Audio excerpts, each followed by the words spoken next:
예수 가장 귀한 그 이름 예수 언제나 기도 들으사 오 예수 나의 손 잡아주시는 가장 귀한 그 이름 함께 고백하실까요? 예수 찬양하기 원하네 예수 찬양하기 원하네 예수 처음과 나중 되시는 오 예수 날 위해 고통 당하신 가장 귀한 그 이름 예수 왕이 되신 주 예수 왕이 되신 주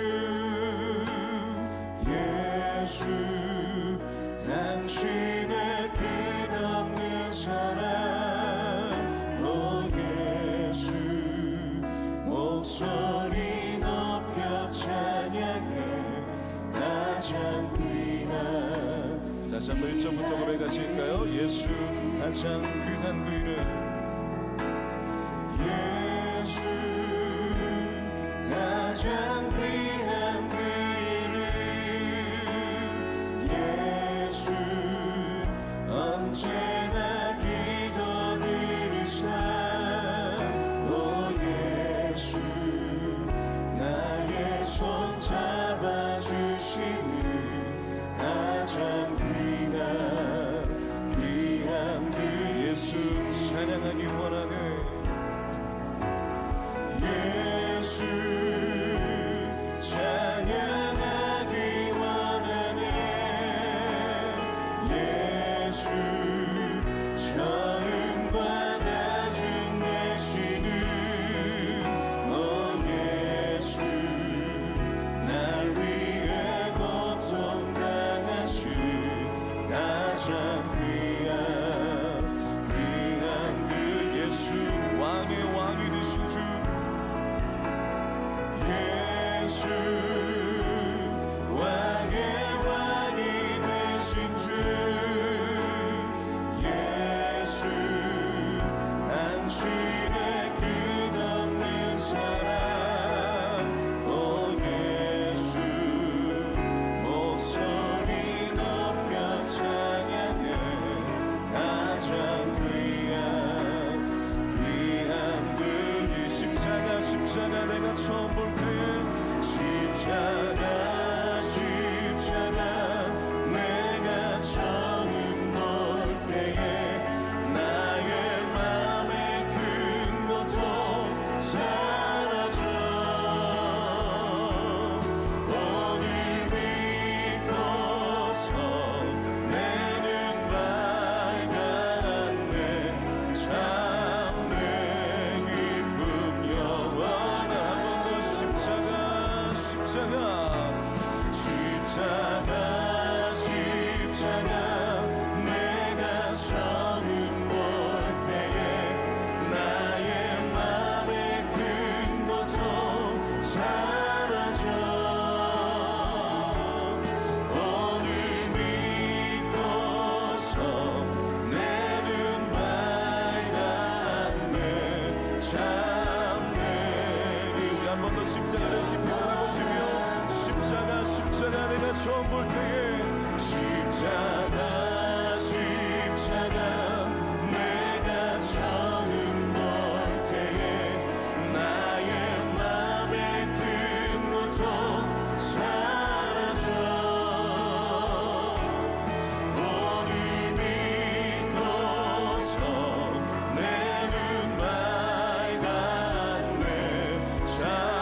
고백하실까요? 나 같은 죄인 살리신, 나 같은 죄인 살리신 주의 놀라와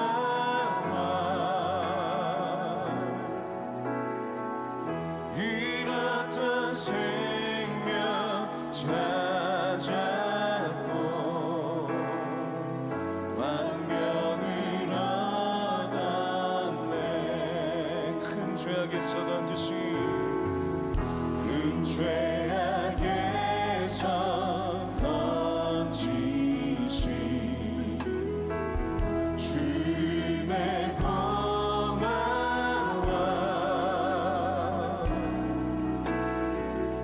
나 처음 믿은 그 시간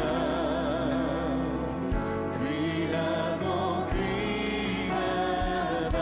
주 찬양, 주 찬양, 주 찬양. 내 마음 다해 주 찬양, 주 찬양. 내 생명 다해, 내 생명 다해. 우리 한 번 더 주님 앞에 나 같은 죄인 살리신 우리 함께 고백하며 나가겠습니다. 나 같은 죄인 살리신 주의 놀라와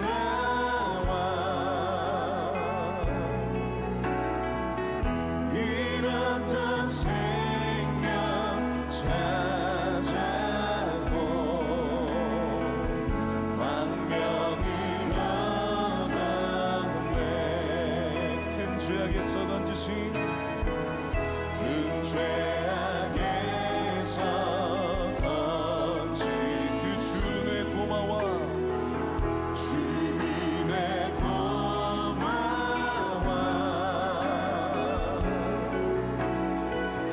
나 처음 믿은 그 시간 귀하고 귀하다.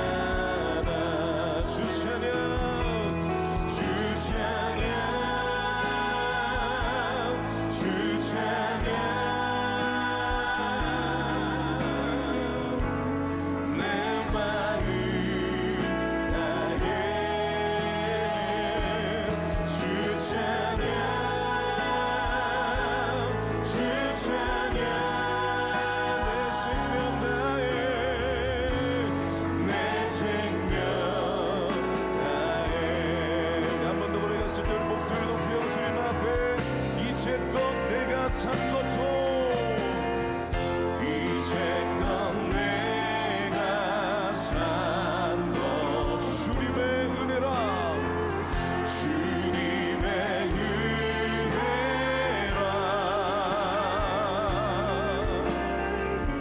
또 나를 장장 본향에 인도해 주신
기도하겠습니다. 함께 기도하실 때 하나님, 오늘도 성령께서 우리 가운데 그 십자가의 깊이와 그 넓이를 더 아는 이 시간 되게 인도하여 주시옵소서. 말씀 증거하실 담임 목사님 성령이여 붙잡아 주시고 우리 가운데 말씀과 더불어 충만하게 역사하여 주시옵소서. 우리 시간 주님의 이름 한번 부르시고 함께 기도하며 나가겠습니다. 주여, 전능하신 아버지 하나님, 오늘도 이 새벽에 우리가 하나님의 은혜를 간구합니다. 주여, 그 십자가의 그 깊이와 그 넓이를 우리가 알기를 원하나이다. 성령이여, 우리 가운데 놀라운 것을 깨달을 수 있도록 그 십자가의 위대함과 하나님 우리를 향한 한량없는 주의 사랑을 주여 깨닫는 이 시간 될 수 있도록 성령이여 역사하여 주시옵소서. 하나님, 오늘도 하나님의 은혜를 사모하여 나왔습니다. 온 모든 성령 심령 가운데에 피고민 마음 가운데에 십자가의 은혜로 주여 세워 주시옵소서. 하나님의 은혜가 오늘도 필요합니다. 주여, 특별히 세우신 하나님 목사님 주여 말씀으로 주여 선포하실 때에 성령이여 심령 가운데에 충만히 역사해 주시기를 원하오니 하나님의 은혜가 오늘도 필요한 심령 가운데에 사고 넘쳐지는 시간 될 수 있도록 주여 역사해 주시옵소서. 하나님이 이 땅을 살아가는 동안 그 십자가의 예수를 그 좁은 길로 나아가기를 원합니다.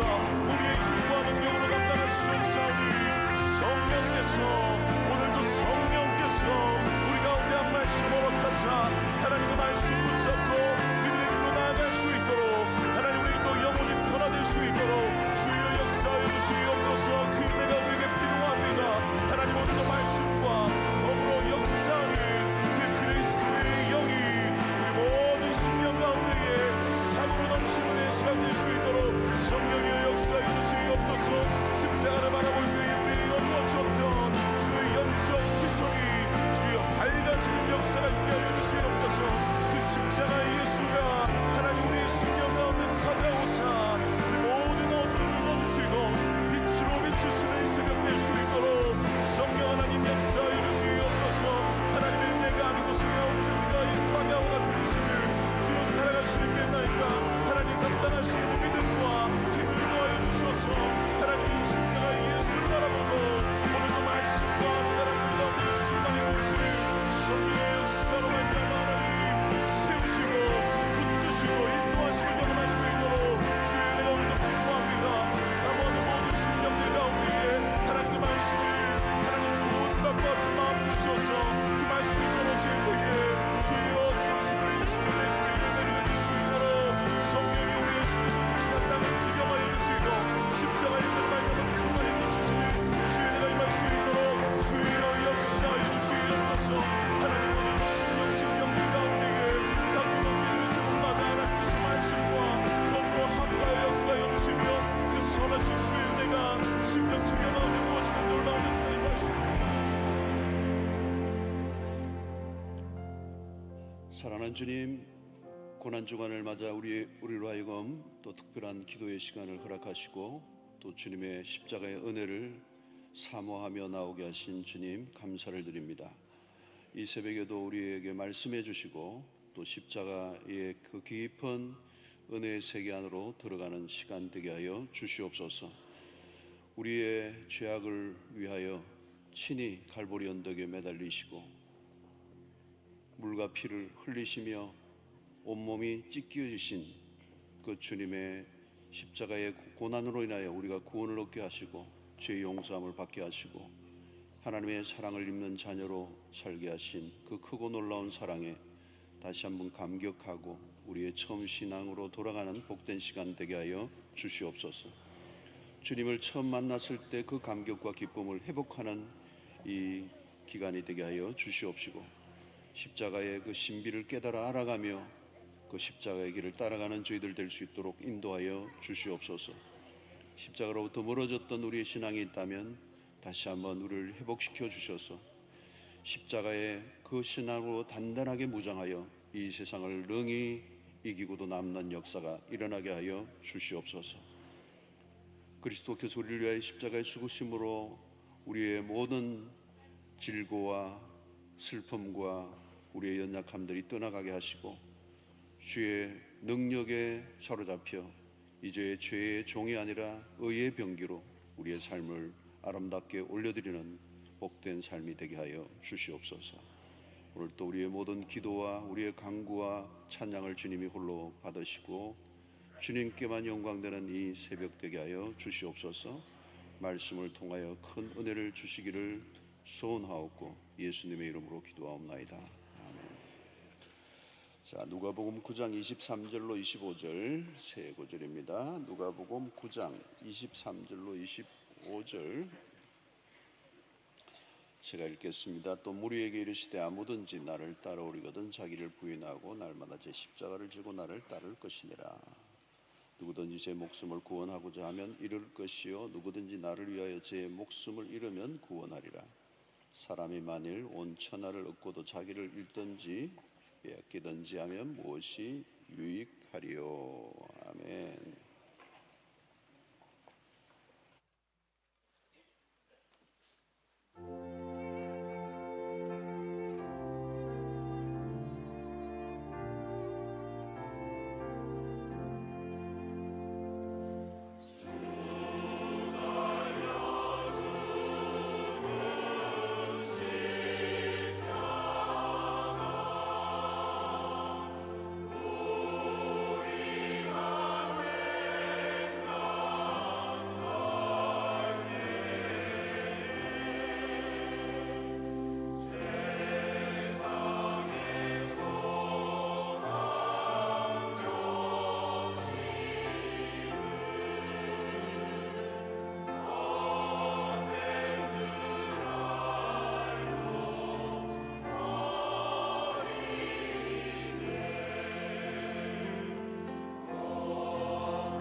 감사합니다.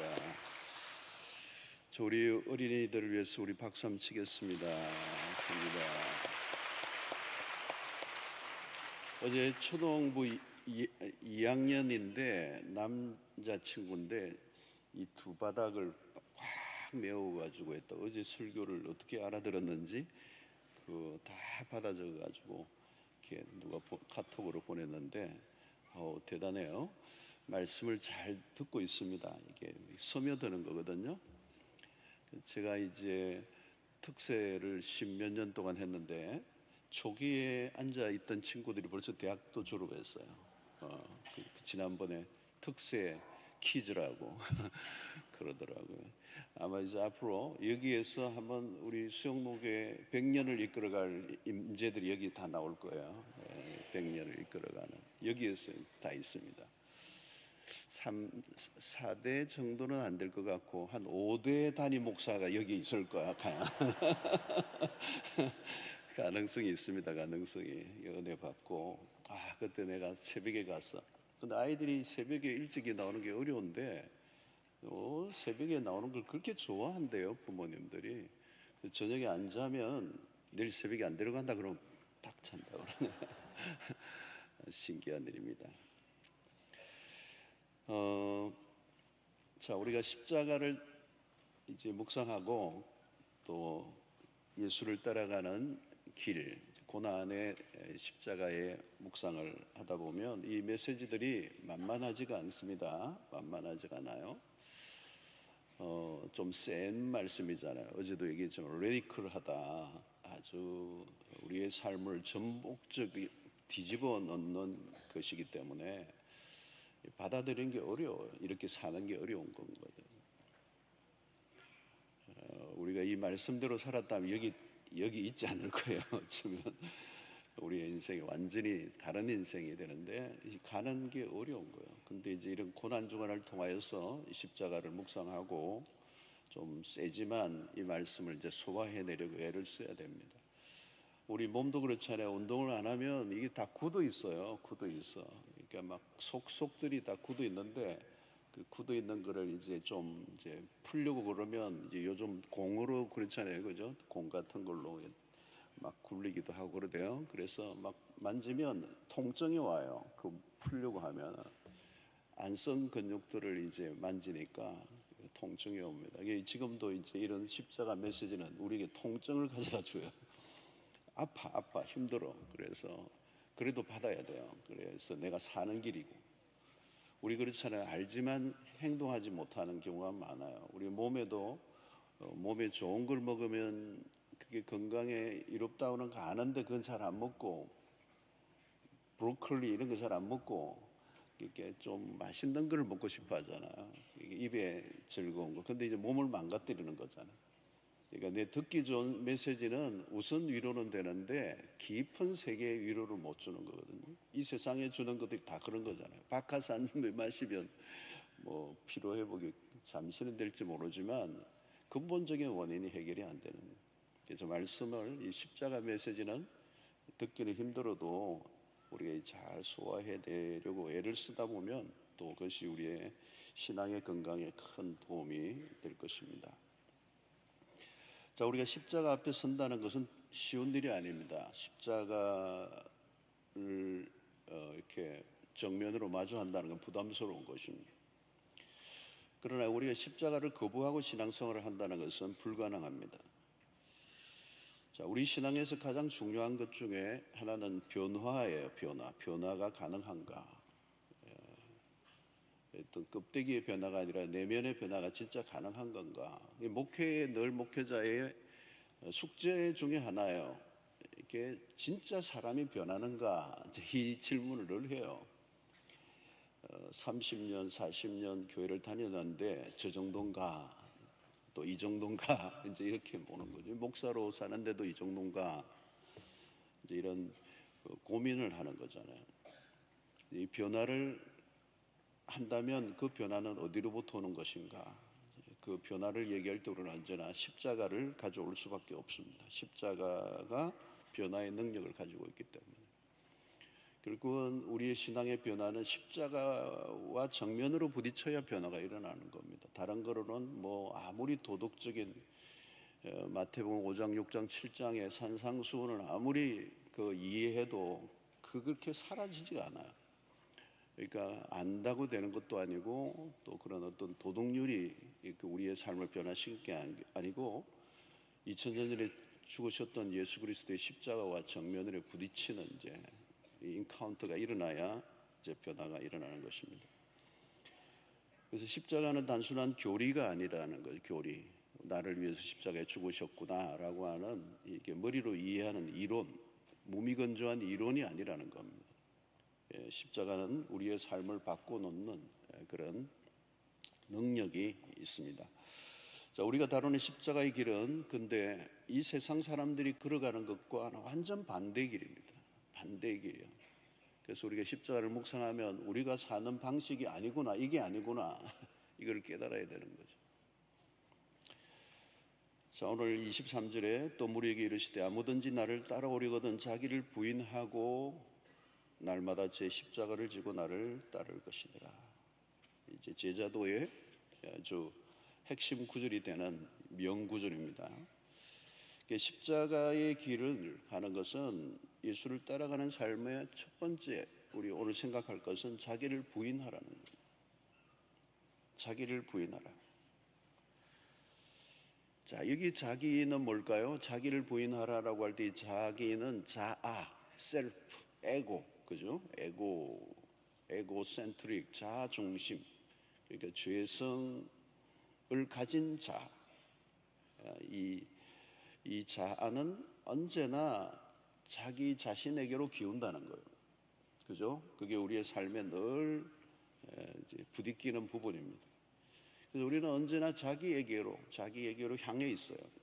자기 만족, 자기 기쁨, 자기 성취, 자기 성공, 자기 확대, 자기 증명.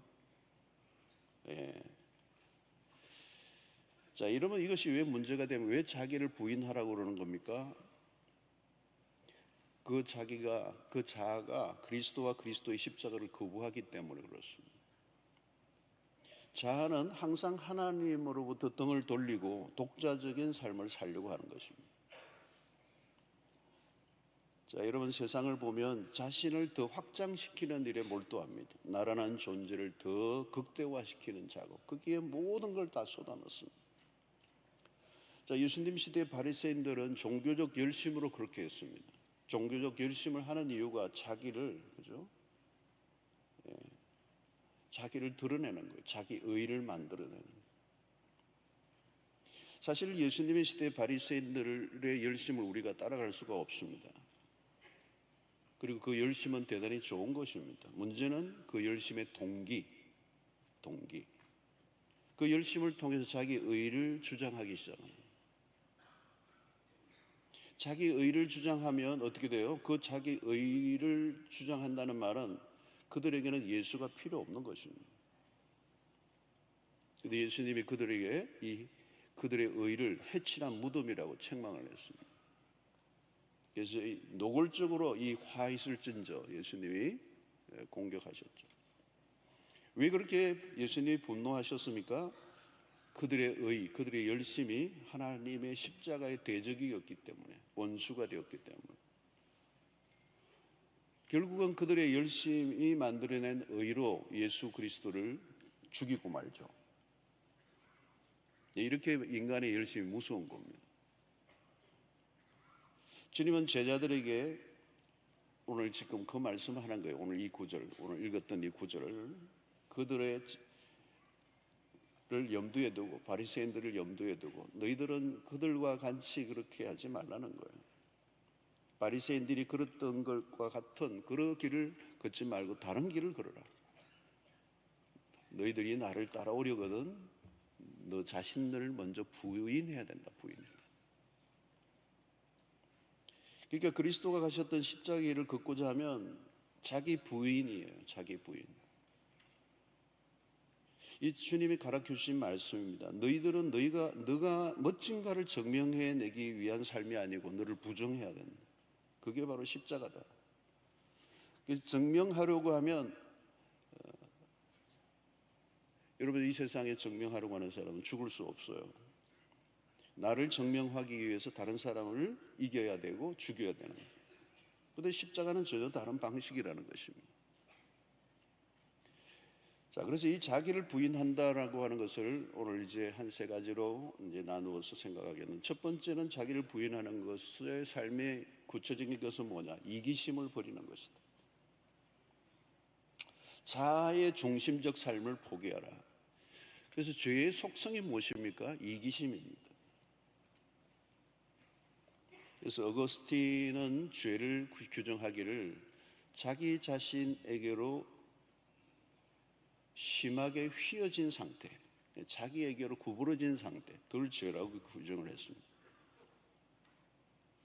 이사야 53장 6절은 우리는 다 양 같아서 그릇 행하여 각기 제 길로 갔거늘, 이게 죄입니다. 각기 제 길로 갔거늘. 자기가 하고 싶은 것을 하고 자기가 가고 싶은 길을 가는 것. 내가 말하고 싶은 대로 말하고 내가 하고 싶은 대로 하는 거. 이게는 기준이 없고, 기준이 하나 있다면 내가 원하는 것이 기준이에요. 각기 제 길로 갔거나. 아이들 말로는 지 마음대로 해. 내가 원하는 것, 그게 기준이에요. 내가 원하는 대로 하도록 내버리도. Let it be. 비틀즈의 유명한 노래가 Let it be. 엄청난 이 세상의 그 젊은이들의 속을 뒤집어 놓으면 새로운 문화를 만들어. Let it be. 내버려 두세요, 나를. 자, 누가복음 12장 16절 22절까지를 보겠습니다. 또 비유로 이 본문을 보면서 무엇이 반복되는지 보세요.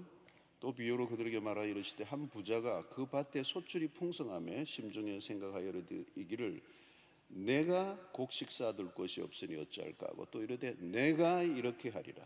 내 곡간을 헐고 더 크게 짓고 내 모든 곡식과 물건을 거기 쌓아두리라. 또 내가 내 영혼에게 이르되 영혼아 여러 예술 물건을 많이 쌓아두었으니 평안히 쉬고 먹고 마시고 즐거워하자 하리라 하되, 하나님은 이르시되 어리석은 자여 오늘 밤에 내 영혼을 도로 찾으리니 그러면 내 준비한 것이 누구의 것이 되겠느냐 하셨으니 자기를 위하여 재물을 쌓아두고 하나님에 대하여 부여하지 못한 자가 이와 같으리라. 한 부자의 얘기인데 주님이 말씀하신 비유예요. 무엇이 눈에 띕니까? 내가 내 영혼에게 내 곡식 내 물건. 인칭 대명사에 뭐가 나옵니까? I가 나와요. I, my, me. 나라는 걸 계속 써요. 자, 이 부자는 자기의 세계 안에 갇혀 있습니다. 우주에 자기밖에 없습니다. 모든 것은 자기 자신을 위해 존재합니다. 다른 사람이 있는데 그 이웃은 나를 위해 존재할 뿐이에요. 그러니까 나라는 세계, 에고, 센트릭, 자아 중심. 모두 나로부터 출발하고 나로 끝납니다. 하나님을 섬겨도 하나님이 나를 위해 있는 거지 내가 하나님을 위해 존재하지 않습니다. 그러니까 이 이기심, 그러니까 겉으로는 그럴듯한데 이게 나라를 위한다고 그러는데 그 안으로 들어가면 이기심입니다. 그거는 어떻게 할 수가 없어요. 이 자기를 위한 탐욕, 우리가 늘 고통하는 거잖아요. 우리 지도자들도 마찬가지고. 이 서기관과 바리새인들이 바로 대표적인 인물, 자기의 영광을 추구하는, 겉으로는 훌륭한 종교적 수행을 하지만 세상적 영광을 추구하는 사람들. 그래서 인간은 자기에게 집중합니다. 이걸 가르쳐서 다르게 표현하면 심리학적 용어로 하는 병적 자기애라고 얘기할 수 있습니다.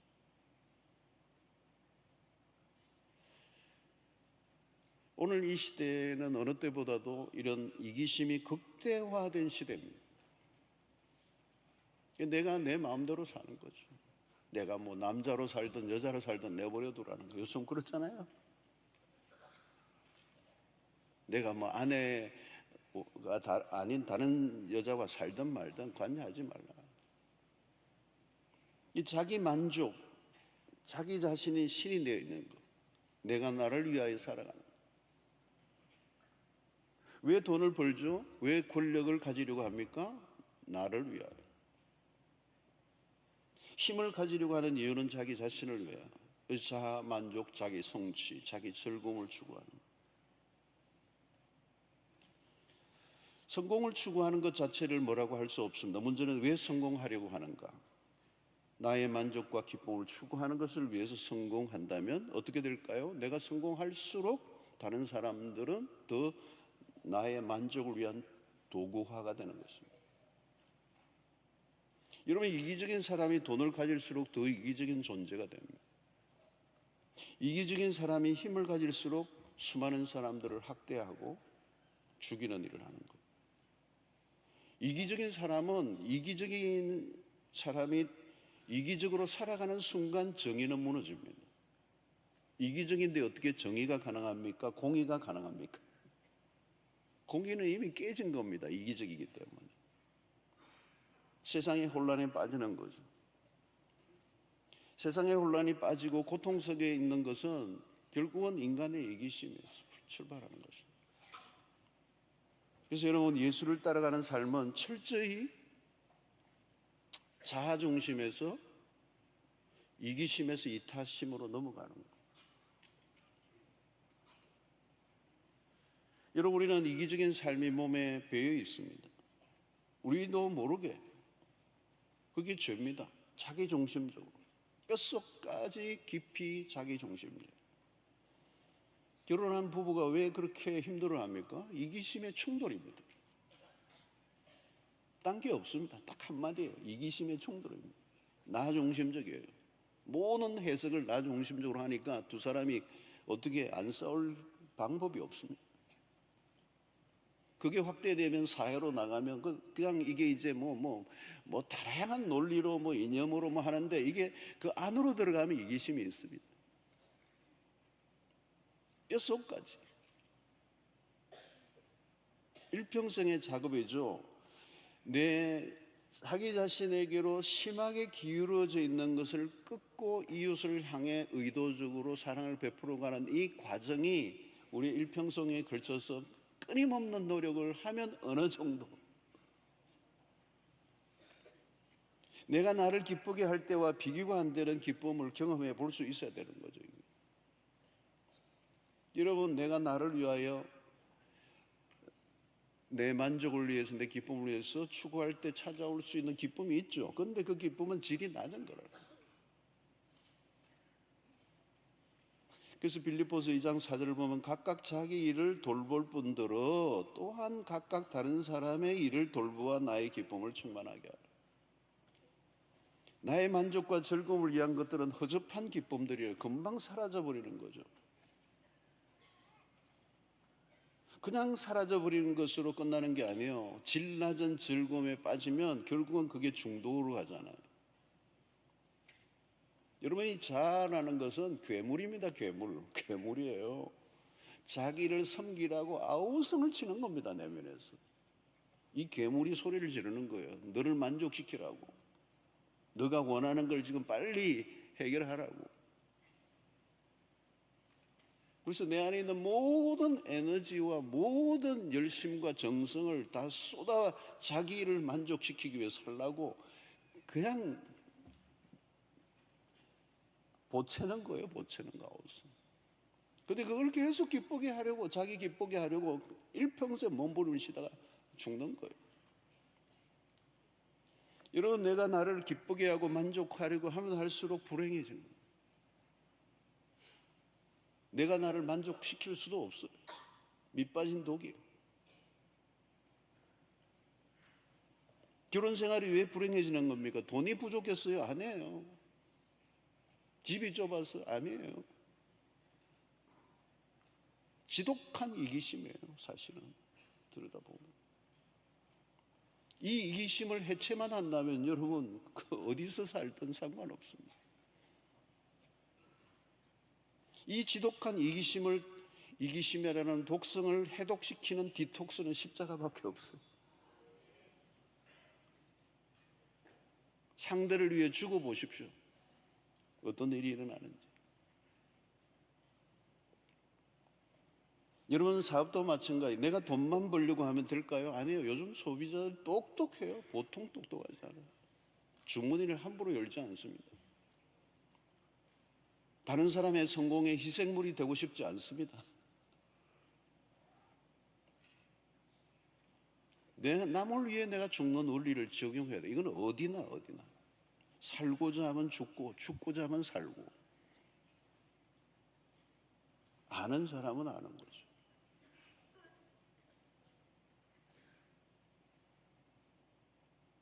여러분, 이 자아의 죽음. 그래서 우리는 그리스도와 함께 십자가에 못 박혔나니 이제는 내가 사는 것이 아니요 내 안에 그리스도께서 사시는 이 삶. 그래서 내가 나를 만족시키기 위해서가 아니고 내가 나를 통해 다른 사람을 기쁘게 하려고 하는 삶, 이 이타적 삶, 이 중심 이동, 자아에서 그리스도 중심으로 내 삶에 그리스도가 사시는 삶을 살 때, 그때 나의 기쁨을 충만하게 하라. 다른 사람의 일을 돌아보아 나의 기쁨을 충만하게 하라. 여러분, 이 단기 선교가 여러분의 단기 선교도 가면 그 돈 들어 시간 들어 고생해, 그 더운 지역에 막 모기 물려 막 그냥 아파, 막 샤워도 하지도 못하고 그냥 병 하나 줘가지고 병 하나로 샤워하라고 그러니까 그냥 어떻게 해요? 고생하는데 왜 그렇게 기쁨이 있죠? 기쁨이 있어요. 그 기쁨은 이건 말로 못해. 섬기는데, 희생하는데 그 기쁨이 오는 거. 이 퀄리티 높은, 자기를 위해서 그냥 만족시키기 위해서 안달복달아. 이 자아중심의 삶이 그리스도의 십자가로 고쳐지기 전에는 삶의 기쁨도, 삶의 행복도, 삶의 보람도, 진정한 만족도 없는 그리스도의 십자가, 우리에게 보여주신 첫 번째는 자기를 부인하라는 거예요. 자기를 부인해야 자기 십자가를 지고 날마다 나를 쫓을 수 있다. 이게 자기 십자가를 지라는 말이 나오는데 그 앞에 핵심은 자기 부인이에요. 이 부인이 안 되면 아무것도 할 수가 없어요. 자기 부인이 안 되는데 할 수 있는 게 아무것도 없어요. 하면 할수록 위험한 거예요. 자기 부인이 안 됐는데 봉사하고, 자기 부인이 안 됐는데 무슨 직분을 받고, 자기 부인이 안 됐는데 뭐를 나라를 위해서 한다. 그건 다 거짓말이에요. 나중에는 하면 할수록 위험한 거예요. 십자가에 그치는 자가 돼요. 자기 영광을 추구하게 되고.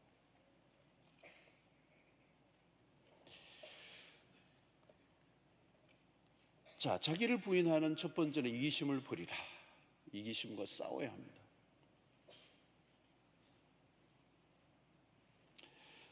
이거는 매 순간, 매일매일 우리 일상 속에서 부딪히는 주제예요.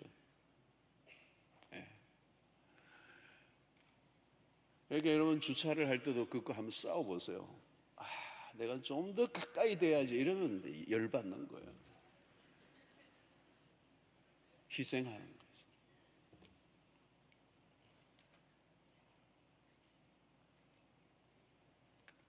내가 좀 멀리 되면 다른 사람이 좀 편하겠네. 그게 교회를 사랑하는 거네. 여러분, 이기심은 이건 무서운 거예요. 여러분, 우리의 일상에 그냥 딱 붙어 있어 가지고 안 떨어져요. 아무리 해도 안 떨어져요. 근데 그게 나를 불행하게 만드는, 끊임없이 나를 힘들게 만들고, 그게 나를 미치게 만들고 분노하게 만들고 내 삶을 얼마나 구속시키는지 몰라요. 그런데 이 이기심이 일평생 예수를 믿어도 이 이기심이 해결이 안 되면 이 십자가는 나와 상관없는. 십자가가 뭐예요? 여기에 이기심이 어디 볼 수가 있어요? 십자가에서. 이기심의 눈꼽만큼이라도 볼 수 있는 게 십자가 있습니까? 하나님의 아들 예수 그리스도 당신 자신의 무엇을 챙긴 게 있습니까? 완전한 희생, sacrifice잖아요. 희생이잖아요. 여러분, 이기심 해결하면요, 오늘도 여러분들 천국을 맛봅니다. 매사 모든 영역에 나 중심으로 생각하면 길이 멀어요. 나 중심적으로 생각하는. 모든 생각도 모든 행동도 모든 말투도 나 중심이야. 우주의 내가 중심에 놓여 있어. 그 얼마나 불행하겠어요. 우주가 어떻게 자기 중심이에요? 지구가 여러분 중심이에요. 자, 두 번째는 예수를 따라가는 자기 부인은 결국은 자기의 가지고 있는 힘을 내려놓는 거예요. 세상은 힘을 가지라고 말해요. 힘은 매력적입니다. 그래서 인간은 본능적으로 권력지향적입니다. 권력을 지려고 하는. 그래서 우리가 기도를 해도 아이들을 위해서도 머리가 될지언정 꼬리가 되지 않게 해달라고. 이 다 머리가 되려고 하니까 머리 싸움이 터지는 거예요. 박 터진다 그러죠. 언젠가는 이 리더십의 열풍이 본 적이 있습니다. 리더십. 저도 리더십 책이 꽤 있어요. 또 리더십 강의도 합니다. 근데 언제부턴가 리더십 얘기하니까 리더십만 다 얘기하는 거예요. 팔로우십. 따르는 자의 얘기는 없고. 그럼 누가 다 리더가 되면 따르는 사람은 없으니 뭐 리더가 무슨 의미가 있겠어요? 다 대장 되려고 하니까. 리더십보다 더 중요한 것은 팔로우십이죠. 잘 따르는 사람이 되어야 리더가 되는 거지. 잘 따르는 경험이 없는 사람이 리더가 되면 사람 잡는 거잖아요. 모두가 주인이면 종은 누가 하는 겁니까? 십자가는 철저히 힘을 내려놓는 거예요. 예수님의 겟세마네 동산의 기도 이후에 무슨 일이 일어납니까? 대제사장의 무리들이 예수를 잡으러 왔어요. 예수님은 순순히 자신을 이미 겟세마네 기도를 통하여 내려놓으셨어요. 끝난 거죠. 몸을 맡기신 겁니다. 근데 베드로가 갑자기 칼을 빼가지고 대제사장의 종의 귀를 쳐서 잘라버려요. 자, 마태복음 26장 51절로 54절 보십시오. 예수와 함께 있던 자 중에 하나가 손을 펴 칼을 빼어 대제사장의 종을 쳐 그 귀를 떨어뜨리니 이에 예수께서 이르시되 내 칼을 도로 칼집에 꽂으라.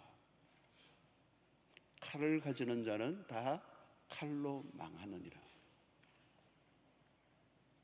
이 칼은 뭐예요? 힘이에요. 힘.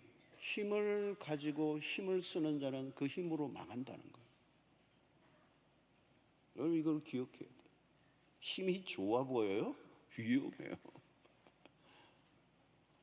그 다음에 주님이 하신 말씀, 너는 내가 내 아버지께 구하여 지금 12군단 더 되는 천사를 보내시게 할 수 없는 줄로 아느냐?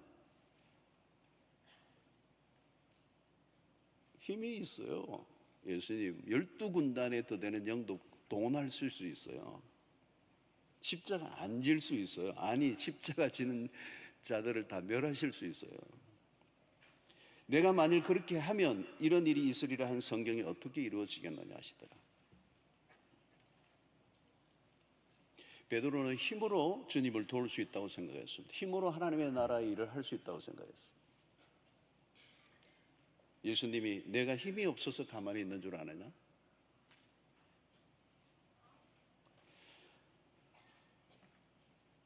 힘을 사용하셨다면 구원 사역은 이루어질 수가 없습니다. 베드로는 세상 사람들의 모습과 똑같아요. 세상은 힘을 추구합니다. 권력지향적이에요. 그는 십자가의 길을 가로막았습니다. 예수를 돕는 게 아니죠. 예수의 길을 방해한 사람. 여러분 어디에서 사고를 칩니까? 내 힘이 들어갈 때요. 힘으로 하나님의 나라를 이루고자 하는. 우리는 힘을 모으는 데 익숙합니다. 내 힘을 과시하려고 하죠. 내 힘이 약하면 사람들을 모아 연대를 합니다. 어디를 가나 힘을 자랑해요.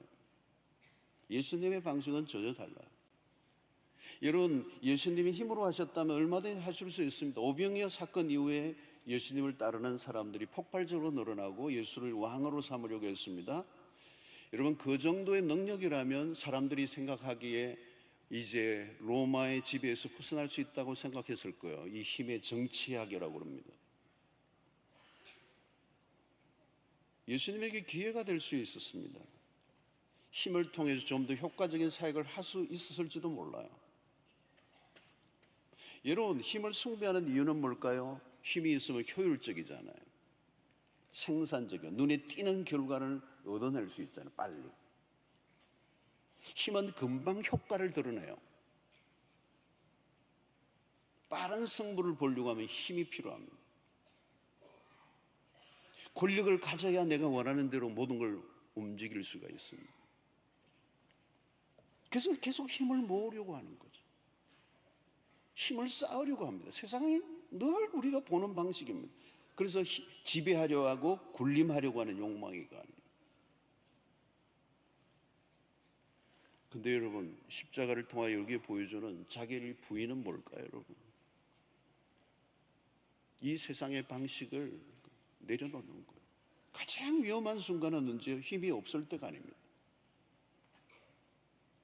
마귀의 유혹은 계속 뭐죠? 너의 힘을 가지고 너의 힘을 사용하라는 거예요.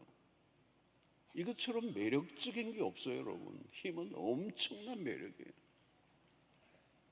무슨 매력이에요? 네가 힘을 가지라는 말이에요. 그 말은 네가 하나님이 되라는 유혹이에요.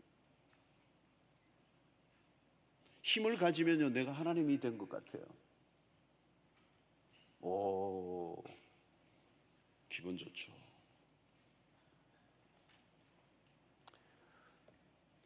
그런데 우리가 기억할 것은 힘은 인간이 사용하기에는 너무 위험한 것이라는 거예요. 힘 때문에 다 망해요. 로마도 힘 때문에 망한 거예요. 기독교도 마찬가지예요. 물리적 세속적인 힘을 가지는 순간 부패를 했어요. 교회는 힘을 모아 과시하려고 하면 안 돼. 기독교는 수의 논리를 가지고 승리주의에 도취해서는 안 돼요. 왜 안 됩니까? 언제나 우리의 기준은 십자가이기 때문에요. 십자가를 놓치면 안 돼요. 훨씬 더 빠르고 효율적이고 유용한 방법이 눈에 띌 때가 위험해요. 그리스도께서 우리에게 보여주신 방식을 언제나 붙들어야 돼요. 이거는 기독교 역사 속에 늘 있어 왔던 반복된 실수예요, 인간. 그리스도가 우리에게 보여주신 것은 힘의 추구가 아니라 힘을 내려놓는 방식, 그게 십자가예요. 우리 교회가 힘으로 무엇을 하려고 하면 그건 당장 십자가의 반대 길을 걷는 것입니다. 여러분, 우리 교회는 힘이 있다고 할 수 있는 교회죠. 재정력도 있고 사람도 꽤 있죠. 그러나 힘을 자랑하는 순간, 세속적인 힘을 자랑하는 순간 교회는 십자가의 길을 등지게 되는 거예요. 가진 힘으로 겸손하게 섬기는 자, 그 힘을 해체해야 돼요. 힘을 모으면 안 돼요. 그러니까 십자가의 징표가 사라진 곳은 기독교는 없는 거예요. 그게는 기독교의 이름으로 하지만 기독교는 아니에요. 왜 하나님께서 십자가라는 방법을 사용하셨을까요? 무능했습니까? 여러분, 힘으로는 사랑할 수 없습니다. 힘으로 구원을 이룰 수 없었습니다. 우리 주님이 사랑하신 방식은 십자가였습니다. 우리가 주님의 강요와 무언의 압력을 통해 예수를 믿게 되었습니까? 힘 있는 하나님, 백마를 타고 그냥 우리를 구원하시기 위해서 천군 천사를 대동하고 하늘에서 막 빵빠를 울리면서 오셨습니까? 베이비, 아기로 오셨습니다. 하나님이 너 아프리카 안 가면 너 죽인다 해서 선교 갔습니까? 하나님이 우리가 봉사 안 하면 다리를 부러뜨려 놓으신다고 하니까 겁이 나서 봉사합니까? 하나님 우리에게 그런 방법을 사용하지 않습니다. 디베랴 바닷가에 찾아오신 주님은 베드로에게 다른 거 요구하지 않습니다. 그냥 너가 나를 사랑하느냐. 여러분, 사랑하려고 하면요, 힘을 빼야 됩니다. 아버지가 아들을 사랑하려고 하면 아버지가 힘을 빼야 돼요. 선배가 후배를 사랑하려고 하면 힘을 빼야 됩니다. 능력이 많은 부모는 자식에게 많은 것을 줘요. 돈도 줘요. 하고 싶은 거 다 해줍니다. 그런데 자녀가 원하는 것은 아버지의 능력이 아니고 아버지의 사랑입니다. 힘을 가지고 있으면 사랑을 줄 수가 없어요. 힘은 상대를 컨트롤하려고 합니다. 힘을 가지면 하나님을 찾지 않습니다. 하나님의 대체물이 힘이에요. 왜? 힘을 가지면 하나님을 찾지 않아도 되는 거죠. 오늘날 이런 경제적 성장이 일어나니까 기독교가 약화되잖아요. 하나님 안 찾는다니까요. 우리는 경제적 성장을 위해서 기도하지만 경제적 성장 이후에 찾아오는 인간의 태도는 돌변하는 거예요. 그렇게 하나님 앞에 엎드리고 매달렸던 자가 힘을 가지니까 금방을 떠는 거예요.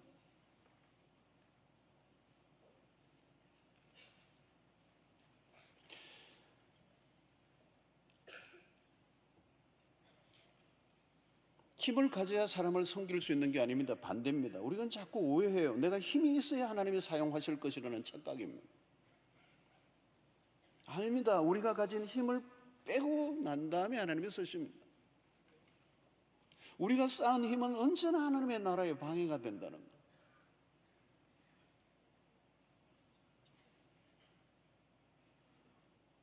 그러니까 힘을 우리가 스스로 안 빼니까 하나님이 고난이라는 방식을 통해 힘을 빼실 때가 있어요. 하나님은 우리를 섬기기 위해 힘을 완전히 빼신 상태로 우리에게 다가오셨어요. 아기의 모습, 그리고 십자가에 매달려 죽어 계신 그 주님의 모습은 완전히 힘을 뺀 상태. 십자가는 길은 힘 빼는 거예요. 거기에 무슨 주님이 힘을 준 게 없어요. 세상 사람들은 힘을 통해 상대를 이용합니다. 자신의 목적을 위해 힘을 쌓아 올립니다. 주어진 힘을 독점합니다. 그 힘을 통해 약자 위에 군림을 합니다. 십자가를 보십시오. 당신의 모든 가지신 권리와 특권과 힘과 모든 것을 다 내려놓으십니다. 우리를 위하여. 자 보십시오. 힘을 뺐는데 그걸 실패라고 여긴 거예요. 우리는 그 방식으로 선택하지 않고 자꾸 힘을 쓰는 이유는 힘으로 된다고 생각하는 이 논리에 우리가 너무 익숙해 있기 때문입니다. 내가 힘을 빼면 상대가 나를 죽일 거라고 생각하는 거예요. 죽어야죠. 내가 힘을 빼야 하나님이 살리시지. 내가 힘을 빼야 그 일을 통하여 하나님이 이루실 일이 있는 거죠. 하나님이 하시는 걸 보여주는 거잖아요. 십자가는 하나님이 이루신 구원. 그리스도는 그 힘을 완전히 해체한 상태. 여러분, 자기를 부인하는 것은 내가 가지고 있는 주장하고 싶은 그 모든 것들을 내려놓는, 힘을 내려놓는. 자, 셋째는 예수를 따라가는 삶은 내려가는 길, 내려가는. 그러니까 상향성의 삶이 아니라 하향성의 삶이다, 이렇게 말을 씁니다. 이거 세상과 완전히 반대잖아요. 이것도 여러분 십자가는 전부 다 리버스, 뒤집어 놓은 거예요. 세상은 올라가려고 하는 겁니다. 모든 게 올라가는 구조예요. 사다리 타기예요. 사다리를 거꾸로 뭐 내려가게 합니까? 올라가라고 사다리가 만들어졌죠. 경쟁사예요. 경쟁사에 치열한 경쟁사에 이겨야 사는 것. 전쟁터입니다. 그래서 우리는 이 한국 사회는 특별히 그렇잖아요. 경쟁에 길들여져 있어요. 우리는 이런 전쟁이 벌어지는 곳에는 영웅들이 만들어져요. 내가 영웅이 되거나 영웅을 만들어 추앙하거나, 이게 영웅을 원하는 거죠. 여러분, 왜 오늘날 사람들이 이렇게 외로움 속에 있습니까? 경쟁이 치열하면 이웃은 없어지는 겁니다. 그러니까 치열한 경쟁 사회 속에서는 어쩔 수 없이 인간은 고립되는 겁니다. 너와 나 사이의 경쟁에서 이겨야 내가 사는데 그 경쟁이 치열하면 고립될 수밖에 없고 외로울 수밖에 없는 거예요. 그러니까 병이 드는 겁니다. 높아지는 것을 성공이라고 여기는 겁니다. 우리는 여기에 쩔어 있습니다. 쩔어 있습니다. 십자가의 방식은 아니에요. 십자가는 낮은 곳을 향하는 것입니다. 높은 곳을 지향하는 게 십자가 아닙니다. 십자가는 끊임없이 내려가는 거예요. 그러니까 이런 교회 문만 나가면 경쟁에 치열한 높아지고자 성공의 이 욕망을 부추기는 이 문화 안에 어린 아이들도 그냥 공부에 그냥 몰아가는 이 문화 속에 있는데, 이 지금 이 십자가의 원리와는 이게 완전히 다른 얘기니까 이게 뭐 도는 거죠. 그러니까 십자가는 교회 가서 말씀은 말씀대로 삶은 삶대로 따로따로 이중구조로 이렇게 하지 않으면 이 괴리 현상을 이겨내기 힘든 거예요. 정신 분열이 일어나는 거예요. 신앙과 현실의 우리의 삶이 너무 갭이 크니까 그냥 포기해버리는 거예요. 그러니까 고난주간의 십자가는 고난주간에 필요한 거지, 고난주간용으로 십자가. 여러분, 우리는 세상 속에서 낮아지려고 한다. 이거 미친 짓 아니에요, 여러분? 죽으려고 올라가려고 하는데 낮아지라니. 자, 그리스도 이 고난주간에 우리가 놓치지 말아야 될 구절 중에 하나가 빌립보서 2장 6절로 8절의 말씀입니다. 그는 근본 하나님의 본체시나 하나님과 동등됨을 취할 것으로 여기지 아니하시고. 이 어마어마한 얘기입니다. 지금 어마어마한 얘기입니다. 오히려 자기를 비워 케노시스라고 그래요. 종의 형체를 가지사. 이 지금 막 하늘에서 땅으로 떨어진 얘기가 아니고 우주선에서 지금 뭐 바다로 떨어진 얘기도 아니에요, 여러분. 이거 어마어마한 거예요. 자기를 비워 종의 형체를 가지사. 여러분, 이 시대의 종은 노예입니다. 노예. 머슴, 완전히 작업하는 노예. 종의 형체를 둘러서 사람들과 같이 되셨고 사람의 모양으로 나서 자기를 낮추시고 죽기까지 복종하셨으니 곧 십자가에 죽으십니다. 안 보입니다. 어느 정도로 내려갔는지를 안 보입니다. 어디에 계셨던 분인지도 우리는 잘 모릅니다. 얼마나 높으신 분인지. 그런데 일단은 하나님의 본체세요, 그리스도. 하나님과 동등되신 분이다. 여러분, 하나님이 얼마나 높으신지 아시시나요?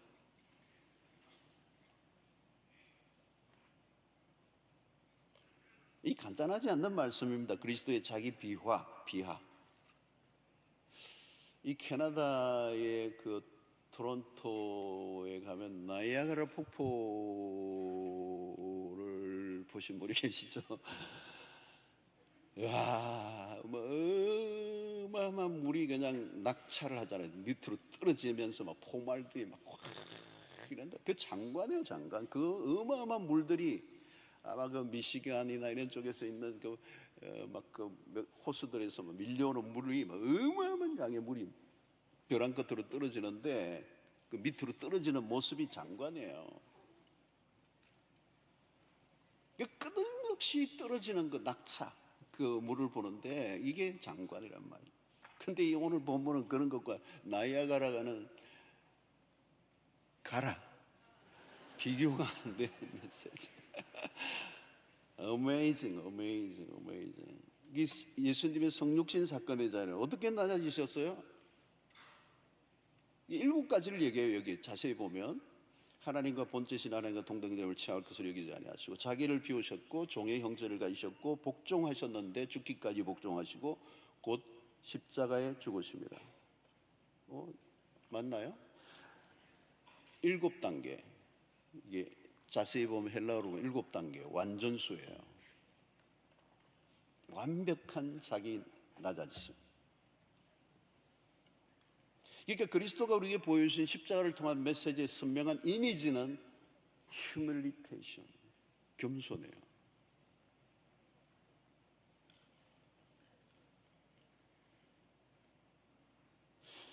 그리스도의 고난주간에 우리가 경험하는 게 자기 부인을 할 때 그 자기 부인은 결국은 자기 겸손으로 나타나요.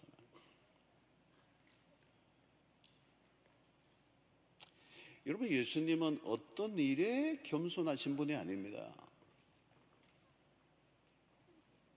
때때로 겸손하신 분이 아니고요, 또 어떤 때는 좀 겸손이 많이 겸손하셨다가 어떤 때 조금 덜 겸손이나 이런 분이 아닙니다. 우린 가끔 그러죠. 겸손이 대상에 따라 자꾸 바뀌어요. 겸손이 자기보다 좀 높은 사람은 겸손하는데 조금 자기보다 직급이 떨어지면 막대하는 건 겸손이 아니죠. 그건 이중적인 인격자예요.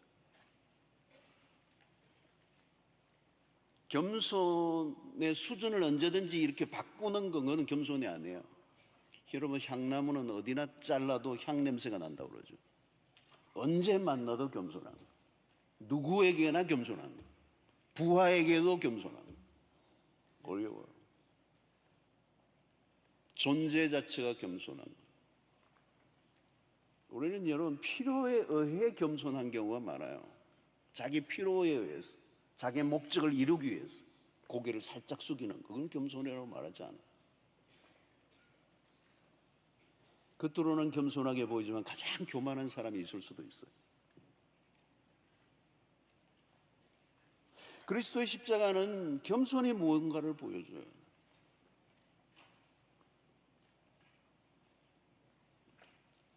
그래서 여러분, 내 안에 교만이 싹 올라오면요, 십자가 앞에 딱 가세요. 가서 계속 좀 있어요. 이 어거스틴도 우리 신앙의 생활 원칙의 첫 번째 겸손, 두 번째 겸손, 세 번째 겸손. 앤드류 모레이라고 하는 기가 막힌 하나님의 사람이 쓴 책이 겸손이에요. 이거 안 읽은 분은 간첩이 이 책을 읽으셔야 돼요. 첫째도 겸손, 둘째도 겸손, 셋째도 겸손. 십자가는 그걸 말하는 거예요. 십자가 앞에서 나라는 존재를 보아야 돼요. 여러분, 우리에게는 내세울 의의가 없습니다. 하나님 앞에 자랑할 게 하나도 없어요. 잘난 게 하나도 없어. 십자가 앞에서 나라는 존재는 소망이 없는 죄인에 불과해서. 그래서 나를 위해 죽으신 십자가에 나의 나 된 것은 하나님의 은혜일 뿐이라고 바울이 고백한 거죠. 우리는 십자가 앞에서 교만할 자리가 없습니다. 그리스도의 자기 비하는 어디에서부터 십자가에 어디까지 내려가셨는지 알 수가 없어요. 그래서 십자가는 단연코 그리스도의 낮아지심, 내려가고 내려가고 내려가고 내려가고 내려가고 내려가고 더 내려갈 곳이 없는 삶. 그래서 주님이 우리에게 보여주신 뚜렷한 발자국, 십자가의 길을 따르려고 했다면 이제 사다리 오르기 게임을 끝내야 돼. 문제는 쉽지 않아요. 우리가 쉽게 넘어집니다. 왜? 교만은 인류의 원죄와 같은 것이기 때문에 죽을 때까지 이 교만의 죄는 사라지지 않아요. 마귀가 얼마나 강력하게 유혹합니까? 마귀의 속성이 뭐죠? 여러분, 마귀의 속성이 교만이에요. 이사야 14장 13절로 14절, 내가 내 마음에 이르기를 내가 하늘에 올라 하나님의 뭇별 위에 내 자리를 높이리라. 내가 북극 지폐의 산 위에 앉으리라. 가장 높은 구름에 올라가 지극히 높은 이와 같다 지리라 하는도다. 이게 마귀입니다. 올라가려고 하는. 그러니까 사단이 범한 죄는 교만입니다. 그러니까 사탄의 뚜렷한 속성이 드러나는 게 언제냐? 교만입니다. 그러니까 마귀의 핵심 사역이 뭐냐? 교만하게 만드는 것, 부풀리는 거죠. 높은 곳으로 가라는 거예요. 그래서 마귀가 예수님에게 찾아와 똑같이 유혹을 하잖아요. 마태복음 4장 8절, 마귀가 또 그를 데리고 지극히 높은 산으로 가서, 보세요, 높은 곳, 그처럼 모든 사람들이 열망하는 그 높은 곳, 지극히 높은 산으로 가서, 여러분, 마귀는 계속 올립니다. 올라가라는 거예요. 예수님까지도 높은 곳으로, 그런데 예수님은 낮은 곳으로 십자가의 길을 걸어가셨어요. 여러분, 높은 곳으로 가는 건 쉽습니다. 박수 쳐주고 인기가 치솟고 사람들이 환호하고. 그러나 여러분, 주님은 내려가신 길을 선택하셨습니다. 더 내려가실 곳이 없는 지경까지. 성도 여러분, 우리는 교만을 너무 익숙하기 때문에 가볍게 취급할 때가 많습니다. 또 교만할 때도 있지. 그게 아니에요, 여러분. 살인과 간음, 도둑질, 때로는 마약 중독 같은 것을 심각하게 여기는 그건 뭐 맞죠. 심각한 것들이요. 그런데 그런 것들에 비해 교만이 작은 죄가 아닙니다. 살인, 강도, 간음, 그것보다 약한 게 교만이 아닙니다. 어쩌면 그것보다 더 강력한 범죄가 교만입니다. 교만은 원죄의 핵심이라고 그랬잖아요, 여러분. 왜 하나님이 교만한 자를 대적하십니까? 그 교만이 하나님을 반역하는 것이기 때문에, 하나님의 자리에 자기가 앉는 것입니다. 그러니까 바리새인들이 그 교만이 그리스도를 죽인 거잖아요. 교만은 자신을 하나님의 자리에 두는 겁니다. 교만하면 무슨 죄도 지을 수 있는 상태. 여러분, 교만은 일상에서 늘 고개를 듭니다. 누가 나보다 더 멋져 보일 때 축복해주면 되잖아요. 근데 내 마음에 배가 아파. 나보다 더 능력이 있을 때, 나보다 더 사람들이 다른 사람부터 인정을 받을 때, 나보다 늦게 들어온 사람이 나보다 더 탁월함을 보일 때, 나보다 더 나은 사람이 있을 때 감정이 상하거나 위축되거나 헐뜯고 싶은 마음이 있는 이유는 교만이 그 안에 작동하고 있기 때문에. 반대 상황도 그래요. 나보다 좀 못한 사람을 보는 순간 기분이 좋은 거예요. 그거 교만한 거예요. 나보다 멋있는 사람이 있으면 인정해주고 축복하고 칭찬해주고 하면 되는데 막 비위가 상하고, 나보다 못한 사람을 보면 우울감이 찾아온다면 그 교만이 작동하는 거잖아요. 여러분, 우리는 언제나 자존심 싸움을 합니다. 교회 안에서도 도토리 키재기를 하는 거, 은근히 나를 높이려고 하고, 누가 자존심을 건드리면 열을 받고.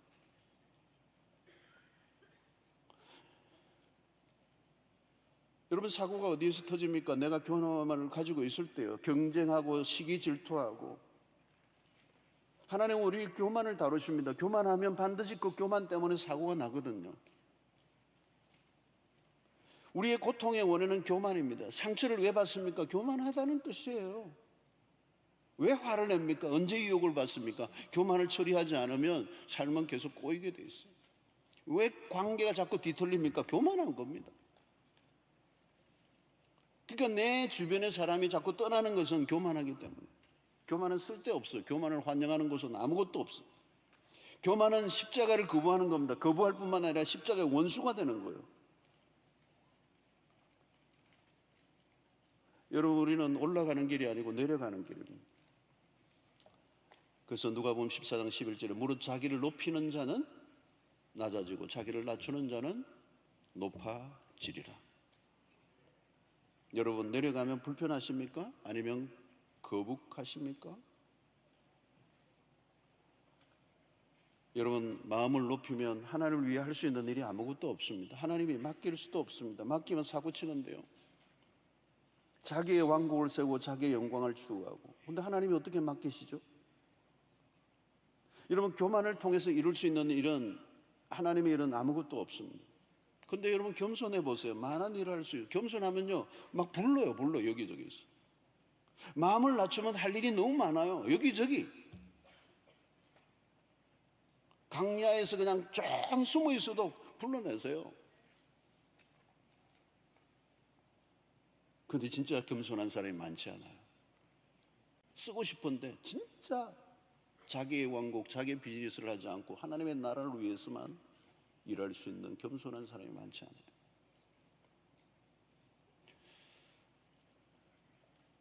아이고, 시간이 많이 갔네요. 30분이라 정리를 해야 되겠어. 자, 많은 얘기를 했습니다. 자, 첫 번째는 오늘 우리가 그리스도의 길을 따르는 것은 자기 부인이에요. 자기 부인의 첫 번째는 이기심을 부리는, 이기심과 싸움. 네. 힘을 내려놓는 것. 그러니까 자아가 죽고 힘을 빼고 내려가는 삶을 살면 망하지 않습니다, 여러분. 내가 죽으면, 내 자아를 포기하면 내가 내 인생 이제 누가 막 덮칠 것 같아, 그러지 않아요, 여러분. 자아가 죽고 힘을 빼고 내려가면 세상에서는 그걸 망한다고 얘기를 해요. 너 그러면 망한다. 결론, 세상에서는 그렇게 얘기해요. 그렇게 세상의 논리에 속지 말라고요. 그건 세상에서 너무 오랫동안 배워왔던 거기 때문에 힘을 안 빼려고 그러는 거죠. 그리고 끊임없이 힘을 쌓으려고 그러고 자기를 확대하려고 하고 자꾸 길을 쓰고 올라가려고 그래요. 교회를 다니고 예수를 믿는데도 자꾸 길을 쓰고 올라가고 하는 거예요. 그러니까 이 십자가의 길은 패배자처럼 보이는 거예요. 근데 그 길이 승리의 길입니다. 그 길이 영광의 길입니다. 그 길이 복된 길입니다. 그 길을 걷고자 할 때 하나님께서 우리를 가장 승리의 삶으로, 풍성한 세계로 우리를 아름답게 들어 사용해 주셔서 우리를 통하여 십자가를 드러내는 증인으로 사용해 주실 줄로 믿습니다. 자, 우리 말씀을 생각하며 함께 기도하는 시간을 갖겠습니다. 우리 아침에 크게 한번 주여 외치고 기도하겠습니다. 주여. 아버지,